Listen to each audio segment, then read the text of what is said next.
1600-ലധികം സർവകലാശാലകളും 1,00,000+ കോഴ്സുകളും UG, PG, diploma, MS വരെ ലോകമെമ്പാടുമുള്ള സാധ്യതകൾ. കൗൺസിലിംഗ് മുതൽ വിസ വരെ, ഫോറക്സ്, ലോൺ, ട്രാവൽ, അക്കോമഡേഷൻ എല്ലാം ഒറ്റ ടച്ച്. വിദേശ പഠനം ആഗ്രഹിക്കുന്നവർ ഉടൻ വിളിക്കൂ 9001 800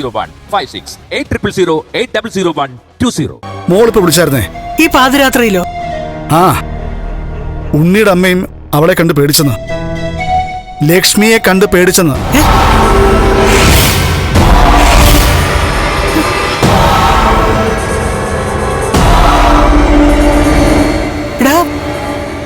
അപ്പോ വേഗം പറഞ്ഞത് സത്യമായില്ലേ? ചുമ്മാ തോന്നുന്നു. ഇതൊക്കെ ചിലപ്പോ അവരുടെ തോന്നലായിരിക്കും അമ്മേ. എടാ, അങ്ങനെയല്ലടാ പ്രതാപ, അങ്ങനെയല്ല. അവളുടെ പ്രേതമുണ്ടല്ലോ, അതൊരു ഒന്നൊന്നര പ്രേതമായിരിക്കും. ആ പ്രേതം ഉണ്ടല്ലോ, അവളുടെ ശത്രുക്കളുടെ മുന്നിലെല്ലാം പ്രത്യക്ഷപ്പെടുകയും ചെയ്യും.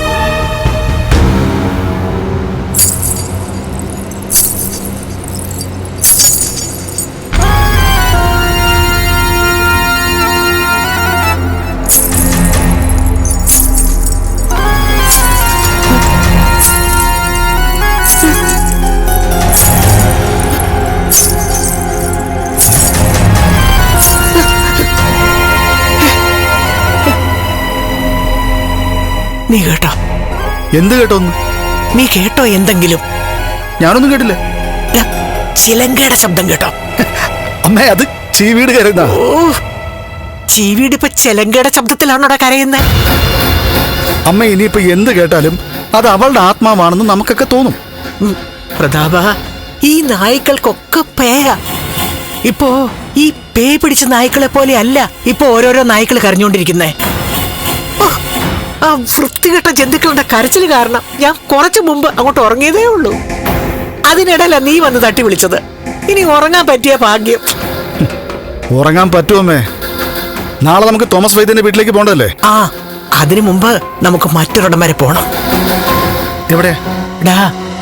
നമ്മുടെ കാട്ടിനകത്ത് ഒരു കരിങ്കാലിയുടെ ക്ഷേത്രമുണ്ട്. അവിടുത്തെ പൂജാരി ഉണ്ടല്ലോ, മഹാമാന്ത്രികനാ. അയാളെ കൊണ്ടൊരു രക്ഷ എഴുതി നമുക്ക് നമ്മുടെ കയ്യിൽ കിട്ടണോടാ. പിന്നെ ഒരാത്മാവും നമ്മളെ ശല്യം ചെയ്യത്തില്ല.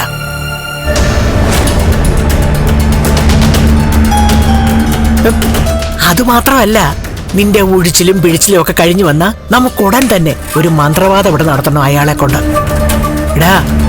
അവൾ അർദ്ധരാത്രി കഴിഞ്ഞ നേരത്ത് അലഞ്ഞു തിരിഞ്ഞു വരുവാണെങ്കിൽ ആ ആത്മാവിനെ ആവാഹിച്ച് അയാളുടെ അമ്പലത്തിലെ ആൽത്തറയിൽ കൊണ്ടുപോയി തറക്കെട്ടടാ. അയാള് ചുട്ടകോഴിയെ പറപ്പിക്കുന്ന കക്ഷിയാണെന്നൊക്കെ കേട്ടിട്ടുള്ളേ. അത് പിന്നെ പറയണോ? കാട്ടില് വെളുപ്പിന് 3 മണിക്ക് അമ്പലം തുറന്ന് കരിങ്കാളിയെ പ്രീതിപ്പെടുത്തുന്ന മന്ത്രവാദിയാ. അങ്ങേർക്ക് ഒരു മാടനെ മറുതെ പ്രേതത്തിന് ഒന്നും പേടിയില്ലാത്ത കൂട്ടത്തിലാ. അയാളെ കണ്ടിനി പ്രേതങ്ങളെ പേടിക്കാതിരുന്നാ മതി. എന്നാ പിന്നെ കഥ കടച്ച് കിടന്നോമ്മേ. നാളെ അതിരാവിലെ തന്നെ നമുക്ക് ആ കാട്ടിനകത്തുള്ള അമ്പലത്തിനകത്ത് എത്തണ്ടല്ലേ?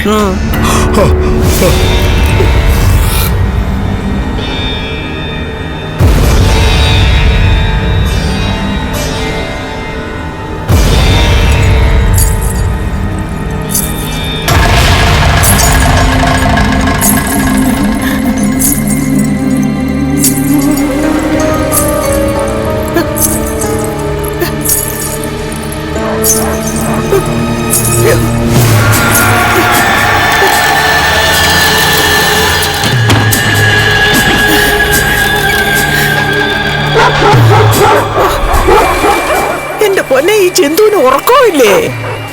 എങ്ങനെ ഉറങ്ങാന്? അവളെ എവിടെയൊക്കെ തന്നെ കാണും.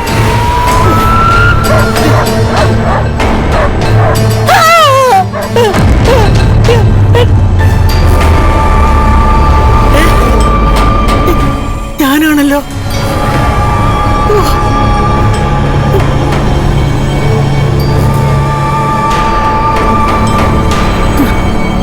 ഇനി ഏതായാലും തിരിഞ്ഞും മറിഞ്ഞും കിടന്ന് നേരം വെളുപ്പിക്കേണ്ടി വരും. മന്ത്രവാദി എഴുതി കെട്ടിയ രക്ഷ എന്റെ കയ്യെ കേറുന്നത് വരെ അവളെ പേടിച്ചേ പറ്റൂ.